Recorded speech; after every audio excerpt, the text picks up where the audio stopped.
Rut pasal 4 ayat 1-17. Rut menjadi istri Boas. Boas telah pergi ke pintu gerbang dan duduk di sana. Kebetulan lewatlah penebus yang disebutkan Boas itu. Lalu berkatalah Boas, "Hai saudara, datanglah dahulu kemari, duduklah di sini." Maka datanglah ia, lalu duduk. Kemudian dipilihnyalah 10 orang dari para tua-tua kota itu dan berkata, "Duduklah kamu di sini." Maka duduklah mereka. Lalu berkatalah ia kepada penebus itu, "Tanah milik kepunyaan saudara kita Elimeleh hendak dijual oleh Naomi, yang telah pulang dari daerah Moab. Jadi pikirku, baik juga hal itu kusampaikan kepadamu sebagai berikut. Belilah tanah itu di depan orang-orang yang duduk di sini dan di depan para tua-tua bangsa kita. Jika engkau mau menebusnya, tebuslah. Tetapi jika engkau tidak mau menebusnya, beritahukanlah kepadaku, supaya aku tahu, sebab tidak ada orang yang dapat menebusnya kecuali engkau, dan sesudah engkau, aku." Lalu berkatalah ia, "Aku akan menebusnya." Tetapi kata Boas, "Pada waktu engkau membeli tanah itu dari tangan Naomi, engkau memperoleh Rut juga, perempuan Moab, istri orang yang telah mati itu, untuk menegakkan nama orang itu di atas milik pusakanya." Lalu berkatalah penebus itu, "Jika demikian, aku ini tidak dapat menebusnya, sebab aku akan merusakkan milik pusakaku sendiri. Aku mengharap engkau menebus apa yang seharusnya aku tebus, sebab aku tidak dapat menebusnya." Beginilah kebiasaan dahulu di Israel dalam hal menebus dan menukar.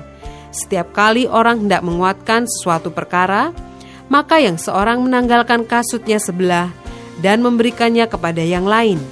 Demikianlah caranya orang mensahkan perkara di Israel. Lalu penebus itu berkata kepada Boas, "Engkau saja yang membelinya." Dan ditanggalkannyalah kasutnya.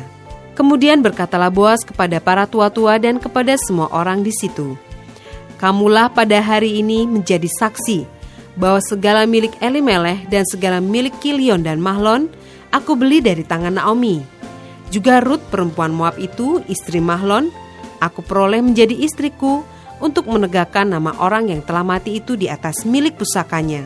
Demikianlah nama orang itu tidak akan lenyap dari antara saudara-saudaranya dan dari antara warga kota.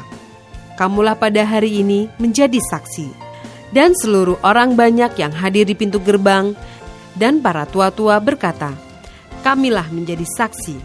Tuhan kiranya membuat perempuan yang akan masuk ke rumahmu itu sama seperti Rahel dan Lea, yang keduanya telah membangunkan umat Israel.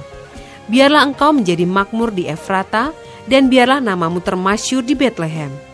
Keturunanmu kiranya menjadi seperti keturunan Peres yang dilahirkan Tamar bagi Yehuda, oleh karena anak-anak yang akan diberikan Tuhan kepadamu dari perempuan muda ini."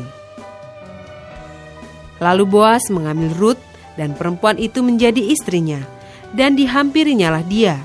Maka atas karunia Tuhan, perempuan itu mengandung, lalu melahirkan seorang anak laki-laki. Sebab itu perempuan-perempuan berkata kepada Naomi, "Terpujilah Tuhan yang telah rela menolong engkau pada hari ini dengan seorang penebus. Termasyhurlah kiranya nama anak itu di Israel. Dan dialah yang akan menyegarkan jiwamu dan memelihara engkau pada waktu rambutmu telah putih, sebab menantumu yang mengasihi engkau telah melahirkannya, perempuan yang lebih berharga bagimu dari 7 anak laki-laki." Dan Naomi mengambil anak itu serta meletakkannya pada pangkuannya, dan dialah yang mengasuhnya. Dan tetangga-tetangga perempuan memberi nama kepada anak itu, katanya, "Pada Naomi telah lahir seorang anak laki-laki." Lalu mereka menyebutkan namanya Obed. Dialah ayah Isai, ayah Daud.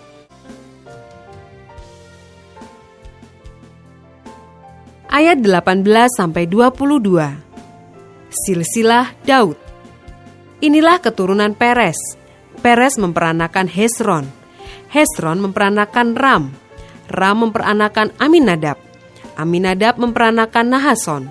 Nahason memperanakan Salmon. Salmon memperanakan Boas. Boas memperanakan Obed. Obed memperanakan Isai, dan Isai memperanakan Daud.